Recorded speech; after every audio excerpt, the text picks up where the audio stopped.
अपने हुनर के आगे दुनिया को झुकाने वाले लोग बहुत कम हुए हैं। ये लोग कुछ ऐसी जगहों से निकलकर आए जहां न तो इनके पास कोई खास सुख सुविधा थी और न ही बेहतर जीवन जीने के साधन। इनका जीवन किसी संघर्ष से कम नहीं था।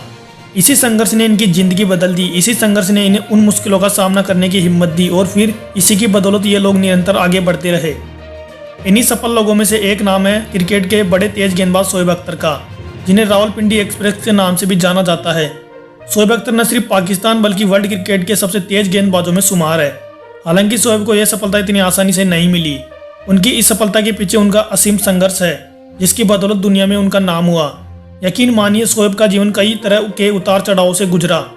कई बार ऐसे भी मौके आए जब किसी के लिए हार मानना ही आखिरी रास्ता था, लेकिन उन हालातों में भी शोएब ने हार नहीं मानी और आगे बढ़ते रहे। शायद इसी मेहनत और समर्पण की बदौलत वो इस सफलता को पा सके। तो चलिए जानते हैं आखिर कैसे पाकिस्तान की गलियों से निकलकर शोएब बने दुनिया की रफ्तार के सौदागर।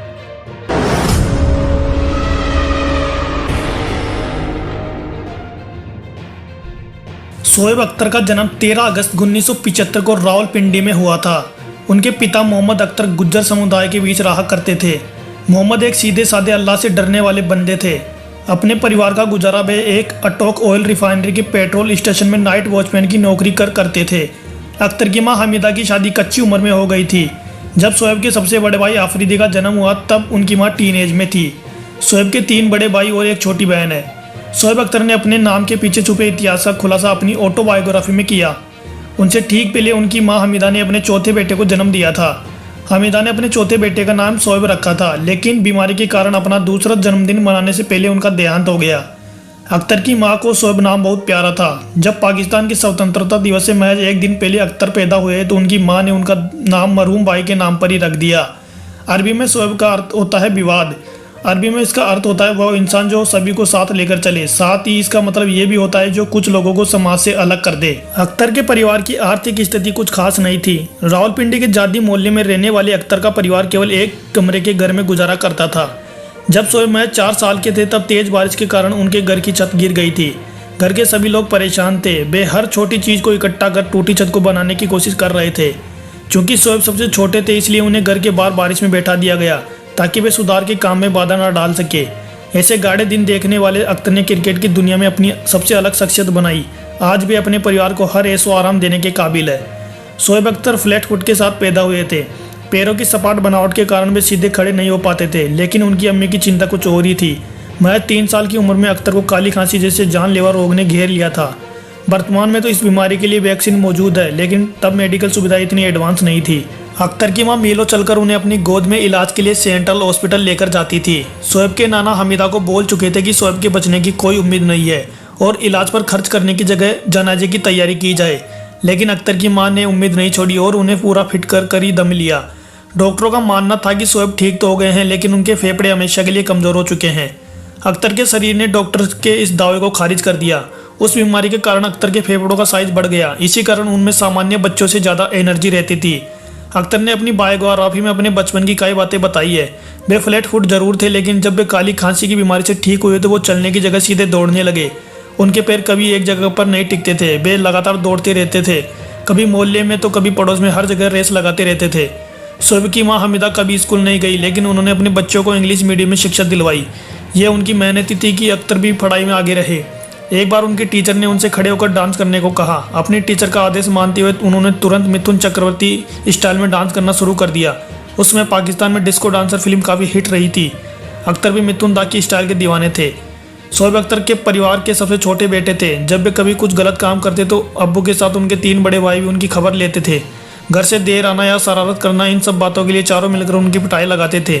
शोएब अपने भाई और अब्बू द्वारा लगाई गई बंदोबस्तों से परेशान थे। उन्हें समझ नहीं आता था कि हर बात पर उनकी पिटाई क्यों लगाई जाती है। क्या जरूरी है कि हर गलती पर उनको सभी मिलकर पिटाई करें? क्लास में 2nd रैंक पर रहने के बाद भी उन्हें घर पर सिर्फ मार ही मिली थी। दरअसल उनके पड़ोस में रहने वाला लड़का क्लास में फर्स्ट आया था, इसलिए उनके अब्बू ने उनकी जमकर धुलाई की थी। एक बार घर देर से लौटने के कारण उनके बड़े भाई आफरीदी उन पर बरस पड़े थे। आफरीदी ने अख्तर को पीटने की धमकी दी थी।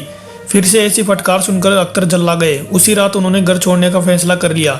घर से कुछ दूर जाने के बाद उन्होंने एक मस्जिद में पनाह ली। वहां उन्होंने गर्म खाना खाया और इस्लाम पर घंटों बातचीत की। सुबह 10 रुपये उधार लेकर वे अपने दोस्तों से मिलने निकल गए। अख्तर 3 दिन तक घर से बाहर रहे थे। उनके बड़े भाई ओबैद ने जैसे तैसे उनको खोजा और समझाकर घर ले गए। ओबैद ने उनसे वादा किया कि इस बार उन्हें कोई नहीं पीटेगा। जब वे घर पहुंचे तो उनकी अम्मी उनसे लिपटकर काफ़ी देर तक रोती रही। उन्होंने अफरीदी को भी ऐसी धमकी देने के लिए फटकार लगाई थी। उसके बाद अख्तर को कभी पिटाई नहीं पड़ी। स्कूल के समय में शोएब 100 मीटर रेस के एक बेहतरीन स्प्रिंटर थे। धीरे धीरे उनका रुझान क्रिकेट की ओर बढ़ा और वो पाकिस्तानी टीम के खिलाड़ी इमरान खान से खासा प्रभावित थे। समय के साथ साथ क्रिकेट के प्रति उनका लगाव बढ़ता गया। स्कूली शिक्षा के बाद जब शोएब अख्तर मॉल कॉलेज रावलपिंडी में गए तो उन्होंने कॉलेज की टीम की ओर से खेलना शुरू किया। यहीं से शोएब का सफर शुरू हुआ। शोएब शुरू से ही अपनी तेज गेंदबाजी के लिए जाने जाते थे। सौभाग्य से एक दिन रावलपिंडी के एक मशहूर ग्राउंड में शोएब ने उम्दा गेंदबाजी का प्रदर्शन किया। इसके चलते रावलपिंडी क्रिकेट एसोसिएशन का ध्यान उन पर गया। उन्होंने शोएब को उनके प्रदर्शन के लिए बधाई दी और उन्हें पाकिस्तान के स्थायी गेंदबाज के तौर पर नियुक्त कर लिया गया।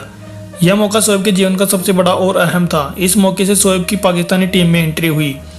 उन्हें अपने जीवन का पहला अंतर्राष्ट्रीय मैच खेलने का मौका साल 1997 में मिला, जब उन्होंने रावलपिंडी के ग्राउंड पर वेस्ट इंडीज के खिलाफ अपना पहला टेस्ट मैच खेला। इस मैच में शोएब ने विरोधी खेमे की 2 विकेटें चटकाई। इसके बाद शोएब ने अपना पहला एक दिवसीय मैच 1998 में जिम्बाब्वे के विरुद्ध हरारे में खेला, जहां उन्हें मात्र एक ही सफलता मिल पाई। शोएब खुशकिस्मत थे कि उन्हें पाकिस्तान के 2 महान गेंदबाज वसीम अकरम और बकायर यूनिस के साथ ड्रेसिंग रूम शेयर करने का मौका मिला। इन दोनों से गेंदबाजी की तकनीक सीख मैच दर मैच शोएब की गेंदबाजी में और ज़्यादा पैनापन आ गया। इन 2 महान गेंदबाजों की टीम में होने के बावजूद भी शोएब ने अपनी एक अलग पहचान बनाई। अपनी अलग पहचान बनाने के लिए शोएब ने अपनी रफ्तार को अपना हथियार बनाया। शोएब की तेज़ रफ्तार गेंदबाजी बल्लेबाजों के दिलों में खौफ पैदा कर देती थी। शोएब मानते हैं कि उन्हें क्रिकेट का करियर का बहुत सबसे बड़ा दिन था जब उन्होंने पहली गेंद पर सचिन तेंदुलकर को आउट किया था। एक किस्सा कुछ इस तरह था कि साल 1998-99 में पाकिस्तान टीम टेस्ट सीरीज के लिए भारत आई थी। इस सीरीज का पहला मैच कोटला में खेला गया, जहां भारत ने बड़ी जीत हासिल की। सीरीज का दूसरा मैच ईडन गार्डन की पिच पर खेला जाना था। मैच से पहले जब शोएब मैदान में पहुंचे तो सचिन समेत अन्य भारतीय खिलाड़ी नेट प्रैक्टिस कर रहे थे। इस दौरान शोएब ने सचिन के पास गए और बोला कि क्या आप मुझे जानते हो? तो जवाब में सचिन ने कहा नहीं। तो शोएब बोले बहुत जल्द जान जाओगे। मैच के दौरान शोएब ने शकलेन मुश्ताक से कहा कि वो सचिन को आउट करना चाहते हैं, इसलिए उन्हें गेंदबाजी का ज़्यादा मौका दे। इस मैच में शोएब ने बेहतरीन गेंदबाजी का मुजाहरा पेश किया और भारत के धुरंधर बल्लेबाज राहुल द्रविड़ का विकेट लिया। यूँ तो भारत पाकिस्तान के मैच में दर्शक अपने देश के लिए तालियां बजाते हैं, मगर उस दिन भारत के दर्शकों ने शोएब की गेंदबाजी देख उनकी प्रशंसा की। द्रविड़ के बाद अब बल्लेबाजी के लिए सचिन तेंदुलकर आए। जैसा शोएब ने कहा था कि उन्होंने वैसा कर दिखाया। उन्होंने पहली बॉल पर सचिन को आउट कर दिया। ये लम्हा उनकी ज़िंदगी का एक खास पल था। पवेलियन जाते समय सचिन शोएब से कह गए कि अब उन्हें वो जान गए हैं। इससे थोड़ा अलग शोएब का एक और किस्सा ब्रायन लारा के साथ भी है। हालांकि इस किस्से ने एक बड़ा विवाद खड़ा कर लिया था, मगर बाद में वो सुलझ गया। ये वाक़या कुछ ऐसा है कि साल 2004 में चैंपियंस ट्रॉफी के दौरान पाकिस्तान और वेस्ट इंडीज़ की टीम मैच खेल रही थी। मैच के दौरान शोएब ने लारा के पास गए और उनसे कहने लगे ये मेरे लिए सम्मान की बात है कि वो उनके आगे गेंदबाजी करने जा रहे हैं। मैंने लंबे समय से इस पल का इंतज़ार किया है। इस बात पर लारा ने भी शोएब का शुक्रिया अदा किया। मैच के दौरान शोएब की एक बाउंसर लारा के हेलमेट पर जा लगी, जिससे वो बुरी तरह इंजर्ड हो गए और उन्हें अस्पताल ले जाना पड़ा। इस बात को लेकर लोगों ने शोएब की निंदा की। उन्होंने शोएब और लारा की गेंद लगने से पहले हुई बातचीत को आपसी रंजिश करार दिया। हालांकि बाद में जब लारा अस्पताल से डिस्चार्ज हुए तो उन्होंने इस पूरे मामलों को मीडिया के समक्ष पेश किया कि वो जैसा लोग सोच रहे हैं वैसा कुछ नहीं है। लारा के समझाने से पहले तक शोएब को पूरी दुनिया भर के क्रिकेट प्रेमियों ने बहुत खरी खोटी सुनाई। हालांकि शोएब ने अपनी ओर से कोई बड़ा विवाद खड़ा नहीं होने दिया और लारा के ठीक होने तक का इंतजार करते रहे। अपने 14 साल की क्रिकेट करियर में शोएब ने कई उतार चढ़ाव देखे। अक्सर उनका नाम किसी न किसी विवाद के चलते चर्चा में रहता था। इस वजह से उन्हें लोगों के गुस्से का सामना करना पड़ता था। इसके साथ ही उनके घुटनों की तकलीफ ने उनके इस सफ़र को और भी कठिन बना दिया था।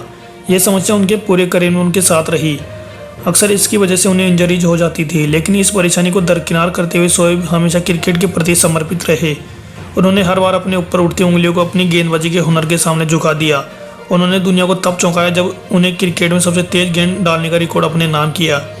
उन्होंने ये कीर्तिमान 161.3 किलोमीटर प्रति घंटे की रफ्तार से गेंद कर हासिल किया था। उनका यह कारनामा गिनीज बुक में भी दर्ज है। अब तक कोई गेंदबाज इसे नहीं तोड़ पाया है। अगर शोएब के क्रिकेट रिकॉर्ड्स की बात करें तो अपने पूरे करियर में शोएब ने 46 टेस्ट मैच खेले, जिनमें उनके 178 विकेट हैं।